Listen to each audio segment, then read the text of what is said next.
Hey everybody, this is Rydo, and the following that you're going to see is a clip from a much longer live stream in which I covered the Hearthstone Boomsday Project solo adventure of Puzzle Lab, which is a bunch of Hearthstone based card puzzles with 4 different goals of either lethal, board clear, mirroring your opponent's side of the board, or increasing your health to full health. With the exception of the last handful of puzzles in the final tiers, I found most of these puzzles super simple, and because of that, I really don't feel like you're going to be very satisfied if you have to look up the solution, or if you do look up the solution without at least giving it a good 20 minutes to an hour. However, there are some that will undoubtedly confuse quite a few people, and that's what these solutions are for. Now, because this is a clip, it's just going to clip into the solution. You may not understand what I'm saying. I may get cut off, and that is fine. Remember, once you know the solution, you can't unknow the solution. So consider that before you watch too. And finally, I would ask that you like this video and subscribe to my channel. And when you subscribe to my channel, make sure you click the notification bell. Thank you. Here's the clip. Fizzled out from the top. Let's see. Get rid of this. And see, this could be healed.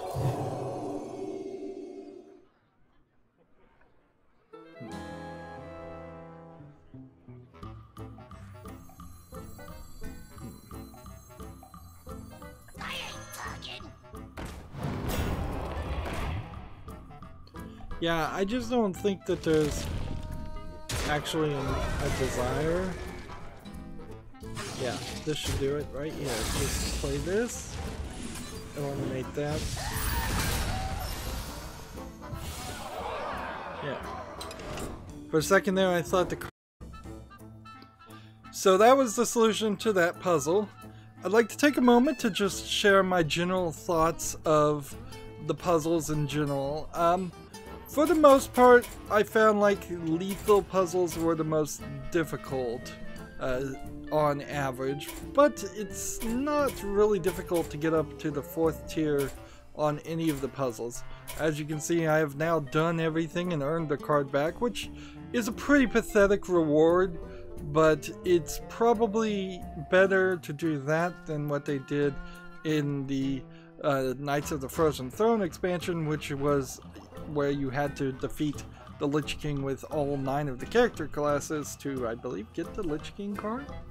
I think that's what you got. Maybe you just got a card back for that too. And these puzzles were certainly a lot easier and took less time than that did.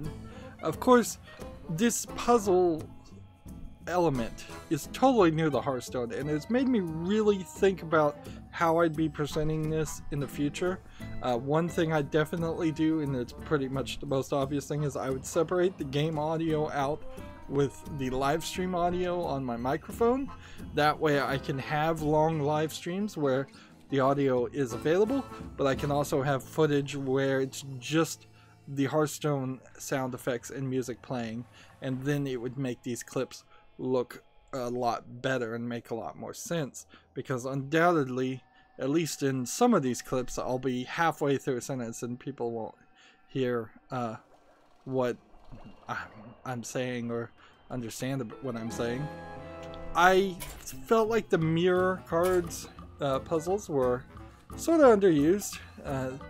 I kind of would like to look at the numbers, but they don't really show it, so it's very possible that the first tier of Lethal had 7 puzzles, and the first tier of Lethal of Mirror had like 5 puzzles, because they don't make that super obvious.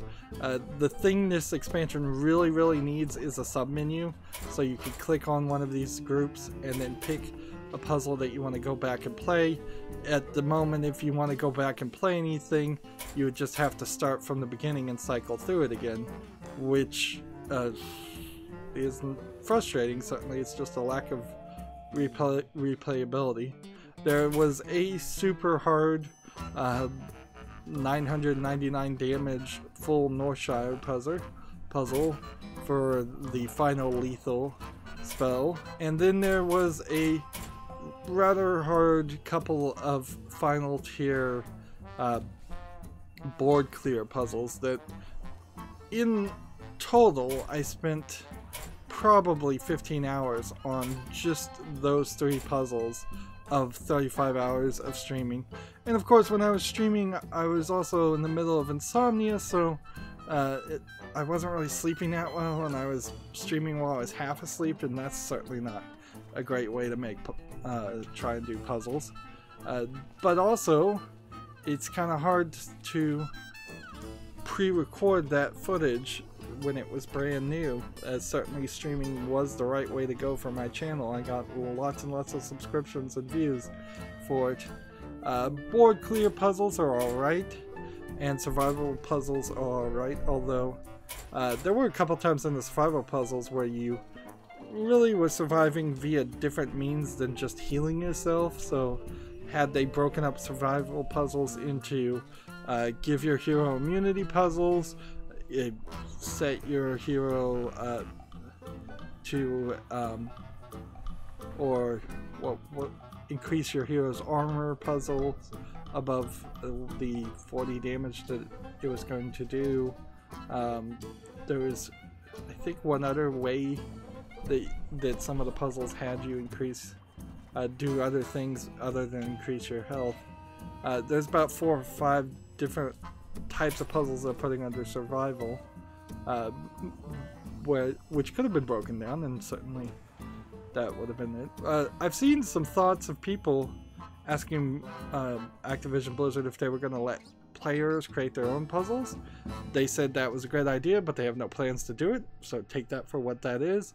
I think that would be a great idea. I think puzzles could replace tavern brawls very easily, or at least they could swap between puzzles and tavern brawls. I kind of hope there isn't a daily quest that shows up where you have to do 5 puzzles to get 50 gold, because that would be annoying, particularly for people who have always finished it. Survival puzzles were fine, and board clear puzzles were a little hard, and mirror puzzles were fine.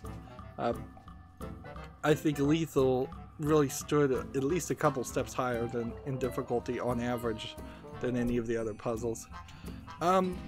But there's also problems with a lot of the puzzles that were given in this expansion. They just didn't do a good job, in my opinion, of using cards that already existed.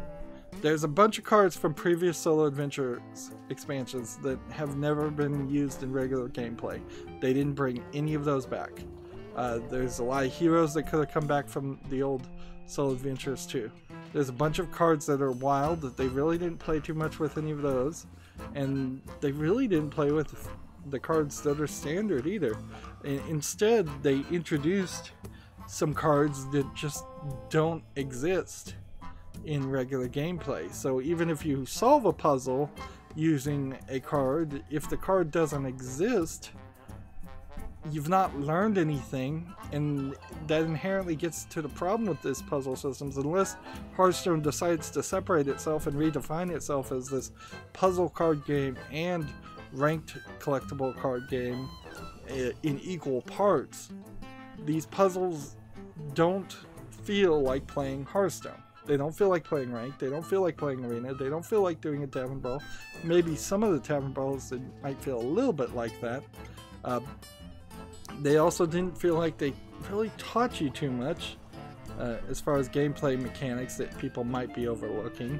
Of course, I'm so far into this game, I've been playing it for so long, maybe it does teach some basic things that I'm just overlooking. But yeah, there's definitely some weirdness on the puzzles that they did make and how they made it. It seems like they just kind of had never thought about this, and this was a last second idea to do this expansion.